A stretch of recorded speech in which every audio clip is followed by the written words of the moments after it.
your work starts from there in a way that doesn't start with that stop sign? Like, why is it different when they come to you? It's different when a client comes to me because I don't see stop signs. I don't see barriers. I see and feel situations. I see and feel history. I see and feel habits or thought patterns or belief systems that have affected a person positively or negatively.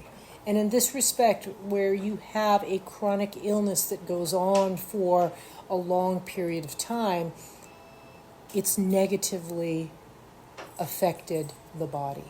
Okay? Imagine this, you have a newborn child and he's happy and he's bouncing all over the place and he can move everywhere. And as the child grows, you negatively reinforce everything that he would do to explore the world and find joy. Well, you're going to find that after a while, in a very short while, what that child has absorbed with all this defeatism, negativity, and no, and what are you thinking sort of attitude starts to breed a child that believes in very fixed, strict barriers of interaction, of being, and of interacting with the world, right? So, in a way, over time, we've done the same thing, because we may start with a pain and we go someplace and we believe in this person, but they've convinced us of this or they've convinced us of that. And my role coming into a situation is to say, okay, tell me everything. Tell me your heart's desires. Tell me all the bad things that ever happened to you. Tell me everything. And at the end of the day, let's just throw everything on the table and see what makes sense. Because your whole life is a puzzle. And if we can start putting groups of puzzles together, just like, let's get all the light blue pieces because we know that's the sky. Let's look at all the green pieces because we know that that's some sort of forest. Oh, look, here's a petal to a daisy. Let's go find those petals, right? Once you start grouping things that you previously thought never had a connection with each other together, you realize, oh my gosh, here's the whole picture. And it looks a little different than what this doctor thought, that natural path thought, that caregiver thought, my mother thought, my dad thought. And it's not that these people had bad intentions or had bad thoughts. But if I was to hold an apple in front of you and your mother could view it from eye level, but your doctor is looking at it from above, or your father is looking at it from lower left, or your caregiver is looking at it from a great distance away, their point of view concerning that apple would change. Yeah. Right? Yeah. Oh, it's smooth. Oh, there's a worm in there. Oh, there's this and that. And therefore their focus is on the part they can see. Is only on the part that they can see. They haven't taken the time to go and collaborate with those people who have spent time with you and therefore have a unique perspective to help you find that piece of blue puzzle that would finish the sky, or that one missing daisy petal that would finish that flower, or, oh my gosh, there's a little man in the corner. And I never knew there was a little man on the corner. Yeah. And that could be the linchpin to everything in the puzzle. So in terms of how you do it, I think sometimes people try really hard to get better. Like they try very extreme things.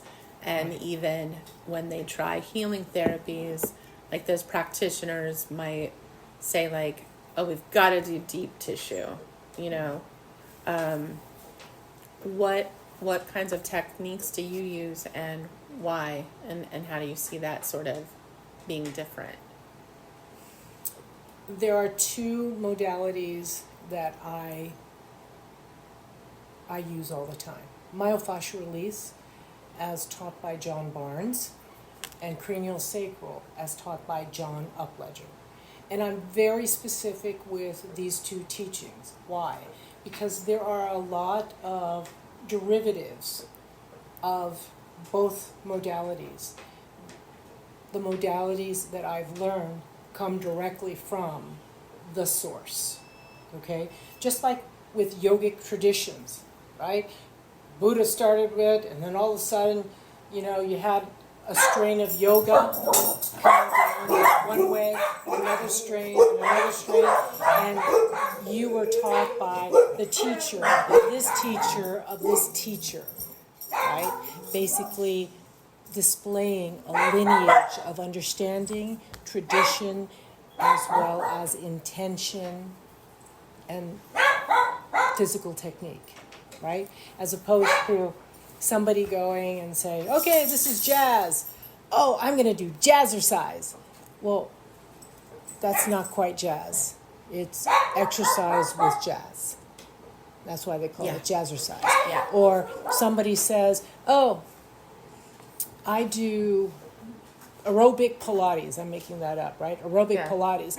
Pilates was taught at the turn of the century by a man who had extreme back problems because he had no recourse to doctors who could help him move without pain. So Joseph Pilates came up with all these different techniques to help strengthen his body and his back to will himself out of pain.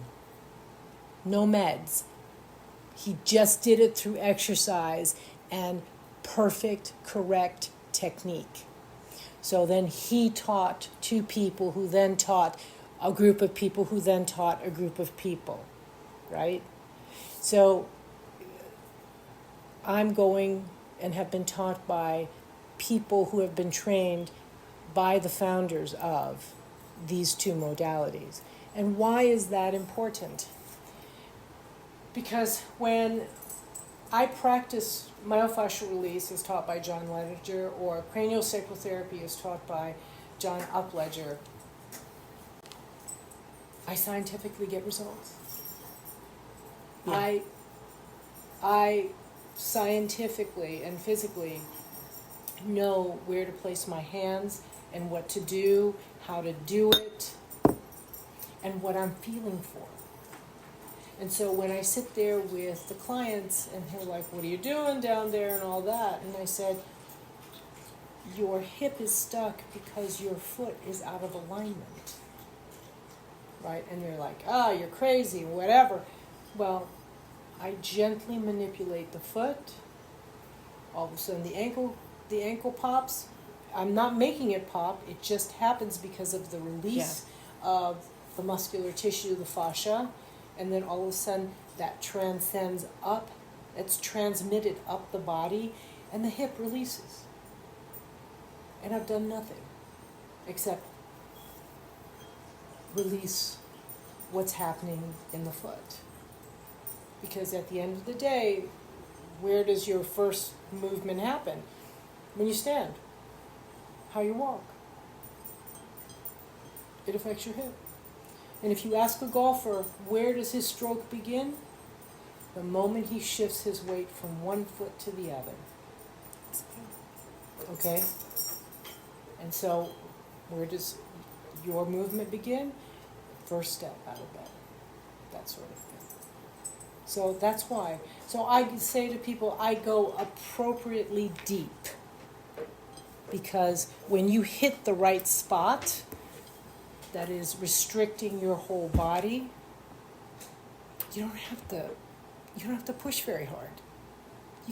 I could even just put 3 fingers on it with a quarter's worth of weight and just hold it for maybe 10 minutes, maybe more, whatever. And your body will release. because I hit the spot. So that's why it takes more time. It takes time because I have to wait for your body to release. It's not me muscling you Right. or beating your body into submission. That only creates more trauma. Yeah. I am trying to be stealthy. I am trying to come up to your body and go, oh, you don't know that I'm there, but I'm here, and I'm just going to move you a little tiny bit. Just a little tiny bit. And when I work with my clients, I always say to them, my level of discomfort goes from 1 to 10. 10 is, get the hell off of me. 1 is, I feel you. And it's no big deal. So I'll take the level of 1, I feel you, no big deal, and maybe I'll gently move it to a 2 or 3 level of discomfort. But a 2 to 3 level of discomfort for you is still no big deal, right? It's not going to make you flinch. It's not going to make you upset. I've had people fall asleep with me holding on to their muscles like that for 5 minutes. It almost just relaxes them. Okay? So that's why.